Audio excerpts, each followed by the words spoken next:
What's up, everyone? Happy day 5. Today I'm lucky enough to have a helper with me, so Joelle is going to help demo some of these exercises so I can spend a little bit more time explaining them, but also giving myself a little bit of a break as well. So today's workout is going to be pretty simple. It's going to be a one dumbbell exercise style of workout. So really showing you how you can get a really good workout done with just one weight.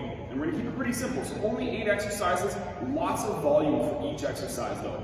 So the timing is going to be 20 seconds on, 10 seconds off, and we're going to do each exercise 6 times in a row. So for those that are single arm or single leg, that will be 3 rounds each.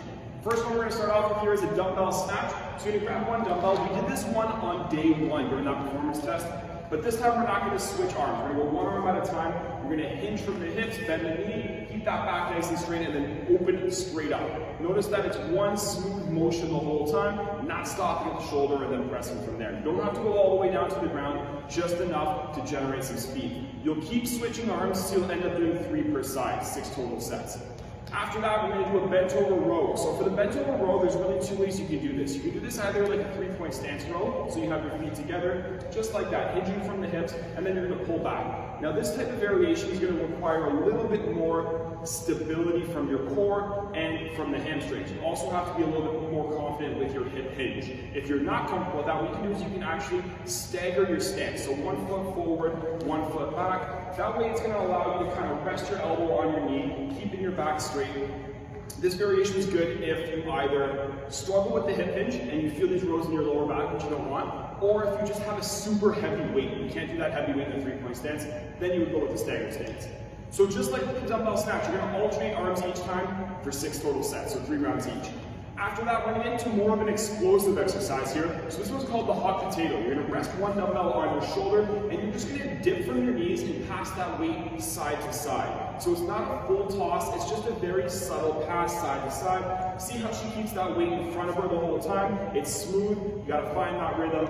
Keep practicing, pause the video now if you have to, and then once you're comfortable, just hop back into it. So hot potato, little bend from the knees, staying on the balls of your feet the whole time.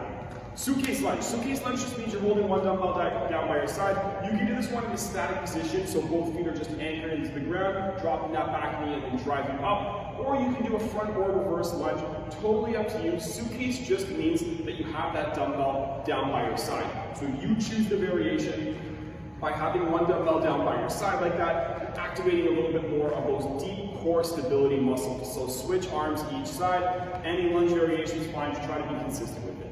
After that, we're going to do an overhead grapevine walk. So this is a core stability exercise as well. You're going to press one dumbbell overhead. You can either use single arm or use both arms. You're going to square your shoulders up and hips up directly in front of you, and then you're going to cross your feet over, neutral, under, neutral, and then repeat. So the goal here, it's an anti-extension exercise, meaning you're trying to prevent your back from overarching. You want to keep your spine nice and neutral. If you can't do that, what you want to do is bend the elbows a little bit more to help compensate. Most important thing here is keeping that back straight. So if you can't do it with your arms fully extended, then try bending them a little bit. Perfect world, full extension is the way to go, but I'd rather see that back nice and straight, focusing on that core stability. This would be what it looks like if you decide to go single arm and press one at a time. Of course, a more difficult variation, but it's definitely better for the core if you're able to do that. Chest press. So chest press, you're on your back here. Just like I've said so many times, anything single arm here is going to really target your core. So you're going to feel this chest press more in your obliques and your abs compared to a regular chest press. You're actually going to probably find it more difficult.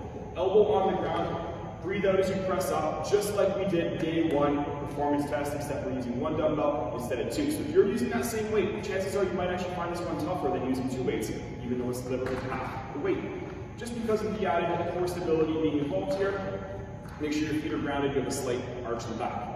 After that, we're going to do another core exercise. This one is more directly targeting the core rather than a secondary core exercise, and it's called the dumbbell plank pack. So you're going to do this one ideally in a low plank position, but it's easier in a high plank if you'd rather do that as well. Dumbbell starts outside of your body. You're going to reach underneath your armpit, grab that weight, place it over to the other side. This one is an anti-rotation exercise, so you'll notice her hips are really stable the whole time.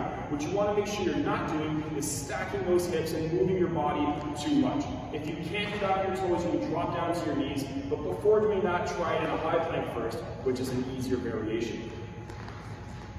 So low plank, reach under, toss it to that other side, and repeat. High plank is the exact same thing. You just get a little bit more added range of motion when you do it that way.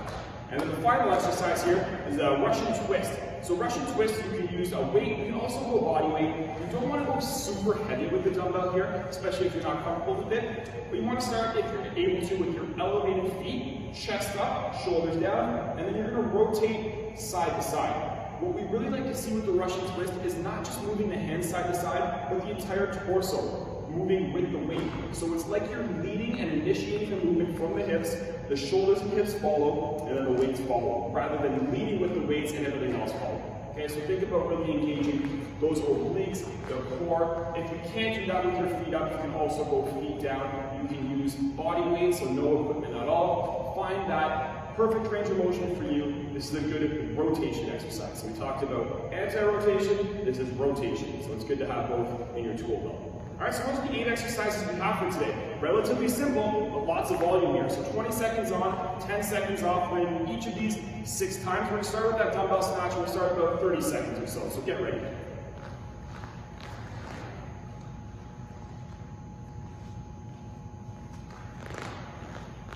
All you need is one dumbbell. If you have a pair of weights, so you can toss them to the side here, just as a way to kind of see what it feels like to work out with one weight. So dumbbell snatch, one smooth motion overhead. We'll start in 3, 2, 1. Let's go. So notice back is straight. Think of this exercise as an explosive exercise. So it's not done slow and controlled. It's done with speed. So if you're able to do this one with heavy weight, that's ideal. Because the lightweight is going to be really easy, and it's tough to get explosive with lightweight. Okay, 3, 2, 1. All right, take a short 10-second break. Exact same thing on the other side. In 3, 2, 1. Let's go. So this exercise is great if you're looking for a full body exercise, if you're looking for increased explosiveness and power, but it's also a great cardio exercise because it really brings that heart rate up. So you get a good bang for your buck dumbbell snatch, one of the best exercises if you can do them right. 3, 2, 1. All right, number 2. Same thing, go back to that initial side. We're going to start in 3, 2, 1. Let's go. So notice the weight stays close to our body the whole time. It's not like we're doing a front raise and keeping your arm extended during the press. It stays bent and really close. That gives you added leverage so that it makes the press a lot easier and smoother.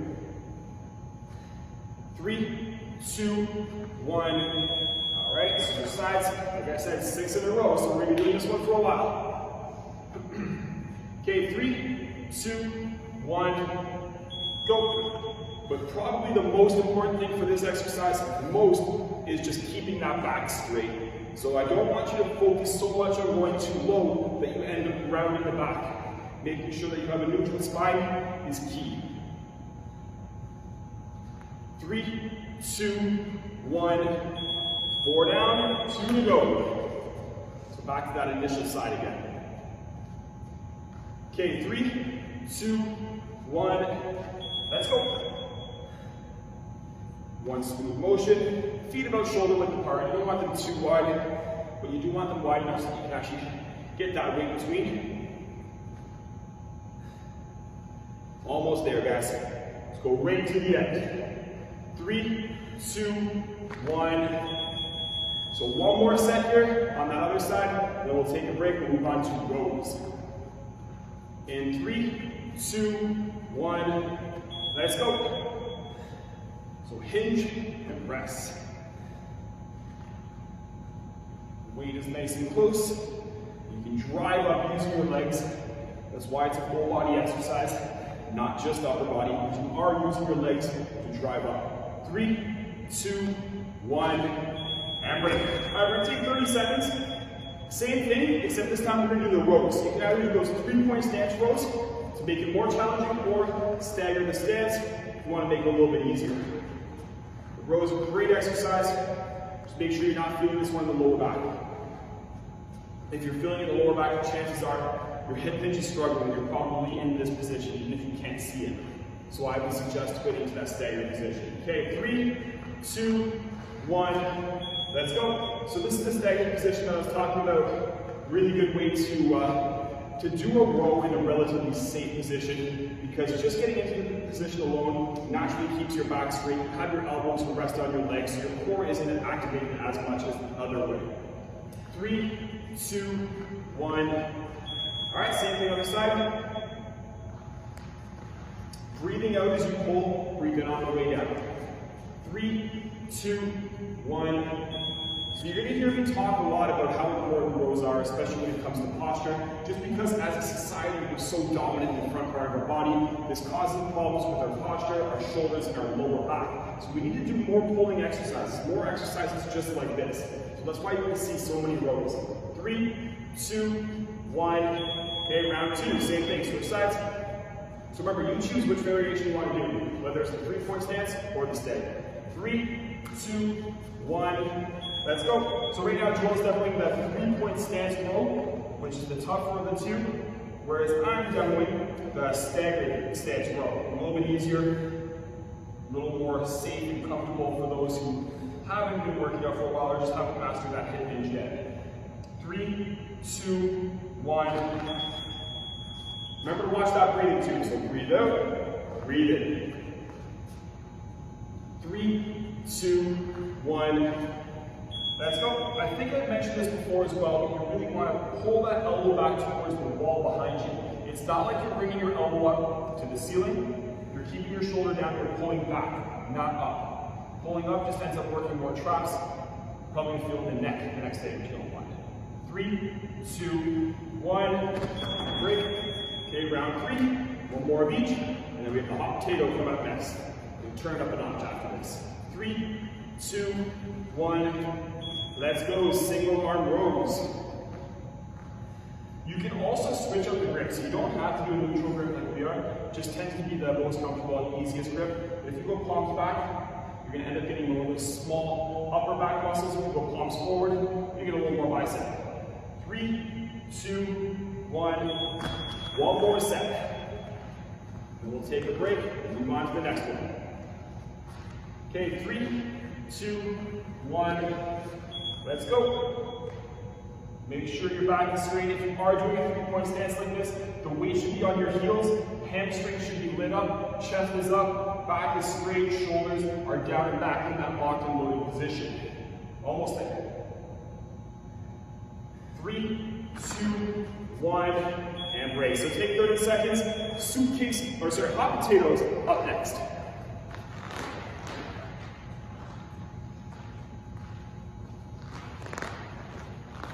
So this one here, more of an explosive exercise. You're going to toss side to side. You're going to work your shoulders, core, but also get that heart rate up. So good bang for your buck exercise. If you don't have much equipment, you want to get a cardio workout and your upper body. Okay, 3, 2, 1. Let's go. The toughest part for most people is just that coordination. You see Joelle makes it easy because she's done it a few times, but finding that coordination when you dip, when to pass, how high to toss, keeping that weight in front, all of these things are super important. So make sure you have it down pat before you really start to do a high rep, high volume set. 3, 2, 1. 10-second break. Just make sure you're not fully extending that arm. Make sure you're not actually throwing that weight up, but also make sure you're not keeping the weight back behind you too. Okay, ready? Let's go. There's a lot to keep into consideration, take into consideration here, because if you toss it too far in front and you're resisting that, you really want to find a consistency with the tosses here. Once you find that consistency, you're going to feel it in the shoulders. You'll get that good core workout. Almost there. 3, 2, 1. All right, round 3. So those things get a little bit harder here because you don't get to alternate sides like you did in the first two.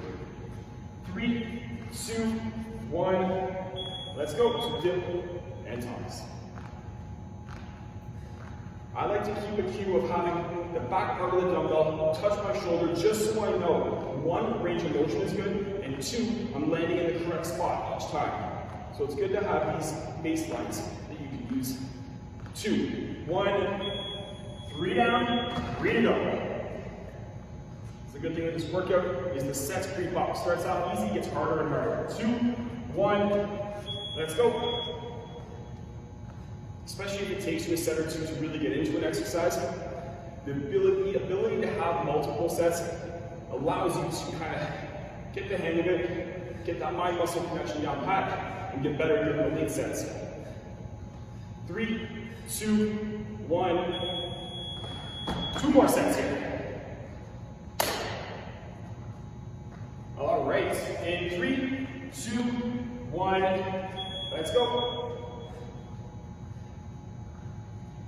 And as usual, the heavier you can go here, the better. Chances are you're not going to be able to go super heavy, but if you can and you can control it, by all means, go for it. Those of you who have multiple pairs of weights, bust them all out, use them accordingly. 3, 2, 1. One more set. Okay, 3, 2, 1. Let's go. Last one. Hop the table. Notice it's just a little dip from the knee. We're not doing a full squat, not exaggerating it, just enough to help us out. Your shoulders should really be burning by now. You should be starting to fatigue. 3, 2, 1, and break. So 30 seconds. Next, we're going to do the suitcase lunge. Suitcase is just down by your side. Any lunge variation is fine, so you choose whether you're doing static, forward, or reverse. We're taking some pressure off the shoulders, putting them onto the legs now. So if you have bad knees here, I would do more of a reverse lunge. Otherwise, static and forward good if you're looking to really build those quads. Let's get ready. In 3, 2, 1, let's go. So Joel's demoing here in a static lunge. My favorite way to do the suitcase lunge personally is this variation here. There's a lot of time under tension. It really gives those quads a good burn, and you're very stable with both feet anchoring the ground. 3, 2, 1. Same thing, so you're going to switch arms. If you're doing a static lunge, you're also going to switch legs. If you were doing forward or reverse, just keep those alternating. 3, 2, 1. So with lunging, it really comes down to finding that perfect balance between the feet, so you're not going too wide and it ends up being a hip flexor stretch, or so narrow that you can't get down all the way. So you want to find that sweet spot. It ends up looking like 2 90-degree angles. See how our back knee is about an inch off the ground. That's what you want it to look like. 3, 2, 1.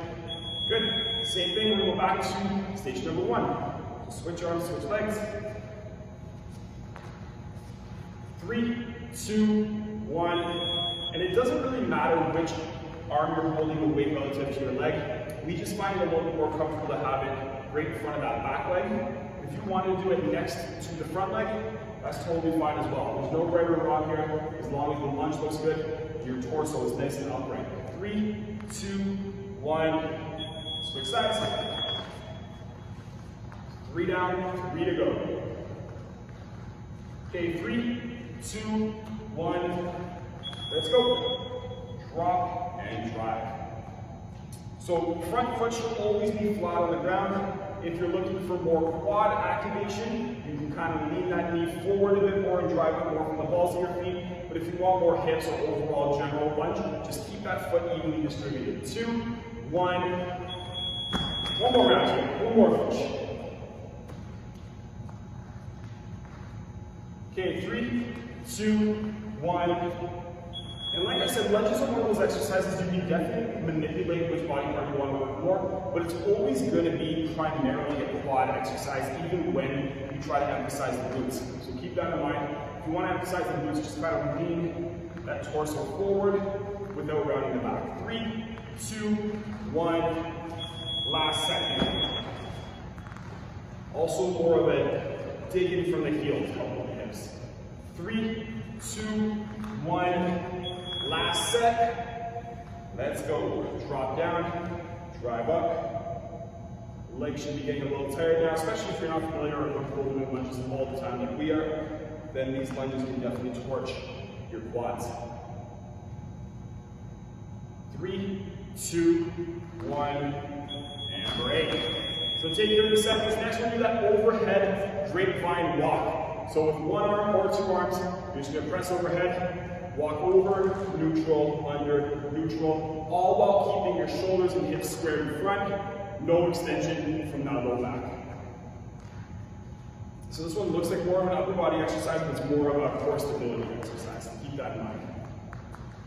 Okay, let's get ready. In 3, 2, 1, let's go. So crossing over, neutral, crossing under, neutral. The whole time, she's facing the same direction.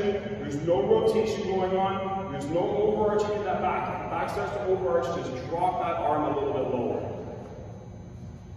3, 2, 1.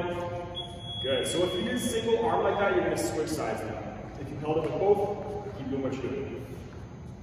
Okay, 3, 2, 1. Let's go. And of course, vary the direction that you're going, so you don't always want to be going the same side. Sometimes you want to go left and right. Switch it up a little bit. You never want to be one-dimensional with any sort of training that you're doing. Almost there. 3, 2, 1. 2 down. 4 to go. Very short, choppy strides here. Okay, ready? Let's go. Press up. First thing you always want to look for. Am I rotating or am I facing forward the whole time, both shoulders and hips? Second thing is my back neutral or am I overarching? Squeeze your butt, squeeze your abs, keep that back straight. A lot going on with this exercise. It looks simple, but it's not. 3, 2, 1. And I guess the first thing I would say is make sure you get that balance down pat first. But once you get that balance, then you can start to really look for the core cues. 3, 2, 1, let's go.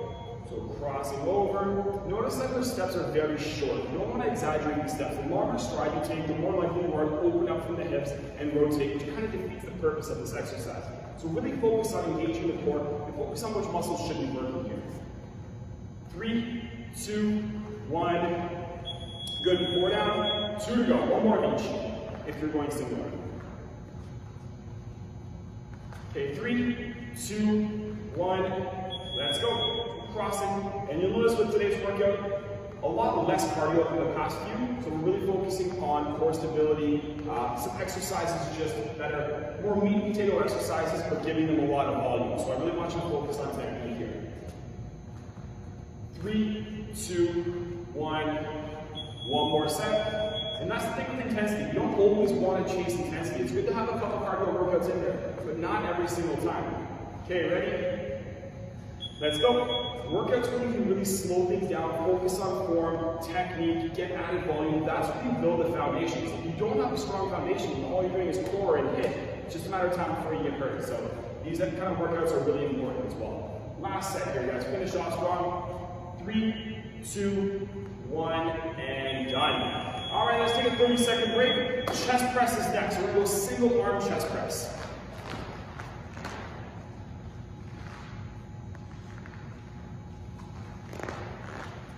Like I mentioned earlier, if you've never done a single arm chest press, you're going to find it a little bit awkward, a little bit weird because there's so many stabilizer muscles that are coming into play here. But same rules apply. Elbows on the ground to start. Let's get ready. In 3, 2, 1. Let's go. Slight arch that back. Feet are planted on the ground here. Elbow touches the ground. Breathing out as you press. Breathe in on the way down. The grip is up to you. You can go palms forward, palms in, somewhere between. There's no right or wrong. It's whatever you prefer. Generally speaking, wider is more chest, narrow is more triceps. 3, 2, 1. Good. So we're going to switch arms. Exact same thing. Other side. If you're watching the breathing here, you're breathing out as you press up, breathing in on the way down. 3, 2, 1, let's go. So especially if you're going relatively heavy here, which I always suggest you do unless I say otherwise, with good form, it becomes a really challenging exercise. And you start to feel the core light up, which you would never expect from an exercise like a chest press. And that's what it does. 2, 1. All right, let's go round 2. Same thing. And you can play around with the different grips if you want. You don't have to do the same grip each time. 3, 2, 1, let's go. And I really like the floor press variation of the chest press around from the bench because the range of motion is kind of held out for you. And if you get down too low with the chest press, which a lot of people tend to do with the bench, you really put your shoulder at risk, and that's kind of how you get over to your cuff injury. So this is a much safer alternative. 3, 2, 1. Also, why am I huge fan of the barbell bench unless you are relatively advanced in shoulder health? Okay, 3, 2, 1, let's go. Any sort of chest press or bench press variation is a good exercise to help improve your push-ups as well. But keep in mind, this is pushing dumbbell weight rather than your body weight. So the best way to get better at push-ups is to have a relatively low body fat percentage with a high relative strength. 3, 2, 1. One more round. Same thing with any body weight exercise. Pull-ups 2. 3, 2, 1. Let's go. Nice and slow on the way down. You go a little bit more explosive as you press up, but it's really important to control it on the way down. All the way down so the elbow actually touches the ground, and then press up. Breathing out as you press, breathe in on the way down. 3, 2, 1. Okay, one more. And then we're going to finish off with 2 different core exercises. 3, 2, 1. Let's go. You want your wrist and your elbow to be aligned here, so you don't want the dumbbell caving in with your elbow flaring out, or other way around. Just increases your risk for hurting your elbow or wrist. So make sure it's stacked the whole time. 3, 2, 1, and 30-second break. So next we're going to do the dumbbell plank pass. So you can do this one on a low plank if you're able to, or a high plank to make it easier. You can even drop down to the knees if you like. So you're starting with the weight on the outside of your body here, reaching under your armpit and passing that weight. Notice how she's always reaching under. I think a lot of people make a mistake of going same side, passing side to side. Okay, let's get ready. 3, 2, 1, let's go. You're going to hear a lot of anti-this, anti-that. This is an anti-rotation exercise, so we're looking for the hips to stay as level as possible. And in order to do that, you need to keep your legs straight. I see a lot of people bending their knees in this one to compensate. Make sure you keep them straight. 3, 2, 1. And if you're not able to do that, that's when you drop down to your knees. You don't want to try to push and do something that you can't do correctly. 3, 2, 1. Because then you end up forming these bad habits. When you form these bad habits, it's really hard to undo and to get good habits. So start with the lowest regression, master that before you step it up. So obviously Joel makes these look a lot easier than the average person does. So if you're not able to do that, that's okay. Regress it as needed. 3, 2, 1, 2 down, 4 to go. Okay, let's get ready. 3, 2, 1.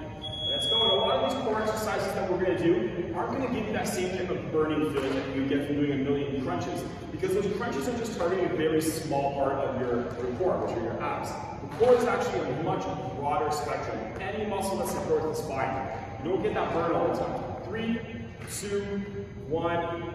But you can certainly make the argument that these are as, if not more important than a lot of those crunch variations. Really bulletproof your spine. That's what you want. 3, 2, 1, let's go. Reach under. And this requires a lot of core stability, because as you reach under, your whole body's going to want to tilt. So it's your core's job to say, no, I'm not going to let it tilt, I'm going to stabilize it right here. And that's the sign of a strong core. That's why for this one, you don't have to go super heavy. 3, 2, 1. As like anything, start lightweight. If you find it easy, then you bring it up. But make sure your core is still engaged. 3, 2, 1. One more round, so we got 2 sets to go here, and then we're going to move on to that final exercise. So keep those legs straight, actively squeeze your abs, and make sure you're not holding your breath. So find that consistent breathing. 3, 2, 1. Okay, one more. 30-second break coming up after this. In 3, 2, 1. Let's go. Reach under, pull, and slide to that opposite side. Keeping it controlled the whole time. So not much to correct with this, obviously, but you want to kind of be cognizant of what you're doing with your body here, whether you're tilting side to side or bending the knees. 3, 2, 1, and break. So let's take a 30-second break. We're going to move on to that final group here, and that's going to be a Russian twist. This one, you're going to feel it a little more directly in the abs and your obliques than the last one. So if you can, feet up, ideally chest up, shoulders down. If you can't, you can go feet down, you can go no weight, modify as needed. We're going to start in 10 seconds. So 6 more sets, and then we're all done for today. Not too bad today. Okay, let's get ready. In 3, 2, 1, let's go. So side to side. See how your shoulders are moving as that weight moves. That's critical when it comes to this exercise. I see way too many people just moving their arms without moving their body. You're not working your core doing that. You're just working your shoulders. You're going to feel it in the back, which you don't want. 3, 2, 1. 1 down, 5 to go. This is a great ab finisher here to finish off the workout, especially after that last one. 3, 2, 1. Let's go. Side to side, nice and controlled. So this is the one exercise, not the one of the exercises that really target the obliques, those muscles that are right next to your abs. So it's a good exercise for that as well. You have to get a good rotation for that to actually work. 3, 2, 1. 2 down, 4 to go. Home stretch now. Okay, 3, 2, 1. Let's go. So nice and controlled.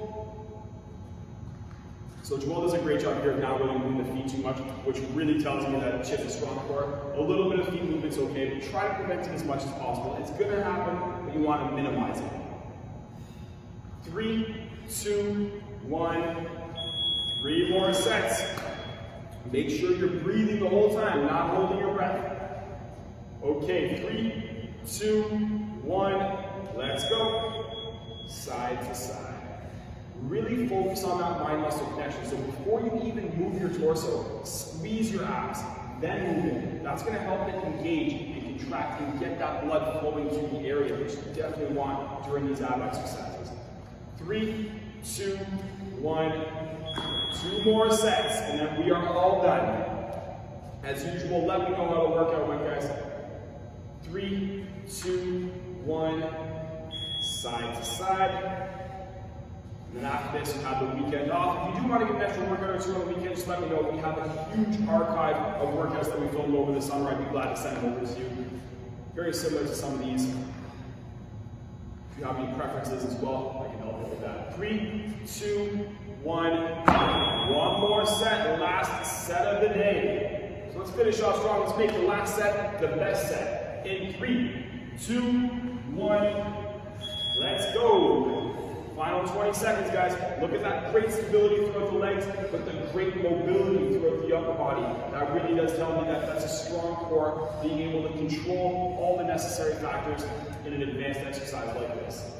Keep it going, almost there. In 3, 2, 1, and we are done. So that's it for today, guys. Hope you all enjoyed the workout, and enjoy the weekend. We'll see you tomorrow, or not tomorrow, but Monday, for week 2.